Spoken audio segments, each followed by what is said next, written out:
ទៅដកខ្ទឹមអាធំប្រហើយនៅសល់ប្រហែលជា100ហ្នឹងដកប្រហើយឯនេះធំអញ្ចឹងស្រួលដកលឿនហើយបញ្ញាប់ដូចថាបញ្ញាប់ទៅផ្ទះអញ្ចឹងទៅយើងឆាប់បានសម្រាកណាបងប្អូនអើយចុងសប្តាហ៍ពេលខ្លះទៅបានដើរទៅចុងសប្តាហ៍ខ្លះបាន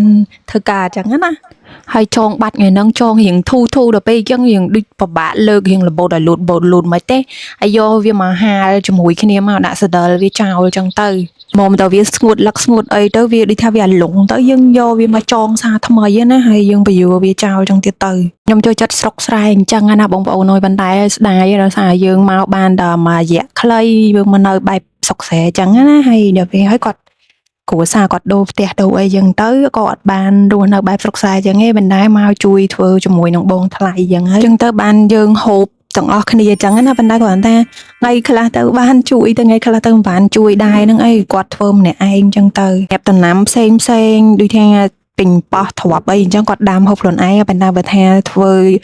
ខ្ទឹមបារាំងខ្ទឹមហើយនឹងធ្វើដាំដូចថាល្ងដាំអីអញ្ចឹងទៅយើងធ្វើទាំងអស់គ្នាអញ្ចឹងទៅចែកគ្នាហូបទៅហើយឆ្លៀតបេះម្ទេសខ្ចីនេះយកទៅហូបចុចជាមួយនឹងសៀងណាបងប្អូននៅកូរ៉េនឹងគេហូបម្ទេសចុចជាមួយសៀងហើយនឹងចុចជាមួយនឹងគោឈូចាំងទឹកម្ទេសគេហ្នឹងហើយខ្ញុំរឿងដាំវិញមិនសូវជាប្រកែហ្មងទេប៉ារឿងបេះយកមកហូបហ្នឹងនិយាយវាថាចូលចិត្តខ្លាំងមែនតែនឥឡូវហ្នឹងយើងហូបផ្លែវាដល់ពេលដែលវាទុំហើយគឺយើងបេះយកអាផ្លែទុំហ្នឹងយកមកហាលកិនធ្វើជាម្សៅម្ទេសហូបហើយនឹងធ្វើគីមឈីអីចឹងណាបន្ទាប់ពីយើងបេះផ្លែអាទុំហ្នឹងអស់ហើយចឹងយើងអាចបេះព្រួយវាទុកដូចថាស្ងោរទុកក្នុងទូទឹកកកបកកចឹងទៅទុកថ្ងៃក្រោយយើង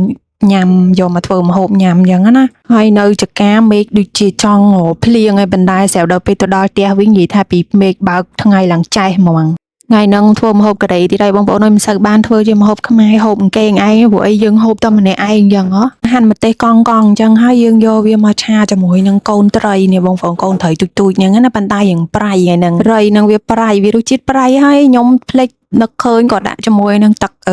ត្រីណាដាក់ថែមទឹកត្រីទៀតម៉ែឲ្យប្រៃឡប់ខ្ញុំឆាគ្មានក្បួនគ្មានខ្នាតអីទេគ្រាន់តែដាក់គ្រឿងដាក់បន្លែដាក់អីចូលអស់ហើយកូរច្បល់ល្មមតែឆ្អិនត្រូវគ្រឿងអស់ហើយលើកចុះមកក្បួនគ្មានខ្នាតអីត្រឹមត្រូវគេទេបើគាត់ថាយើងធ្វើហូបនៅផ្ទះខ្លួនឯងគ្មានអីទេឥឡូវរួចចៃហុយល្ងអត់ចោលទេល្ងហ្នឹងមកមុខទៀតគឺថាម្ទេសស្រស់ជាមួយនឹងខ្ទឹមបារាំងគឺយើងយកវាទៅចុចជាមួយនឹងទឹកសៀងហើយនឹងទឹកម្ទេសហើយងាកមកធ្វើសម្លម្ដងថ្ងៃហ្នឹងគឺថាស្ងោរគូតលងបារាំងហើយបងប្អូនអើយគ្មានម្ហូបអីផ្សេងទេ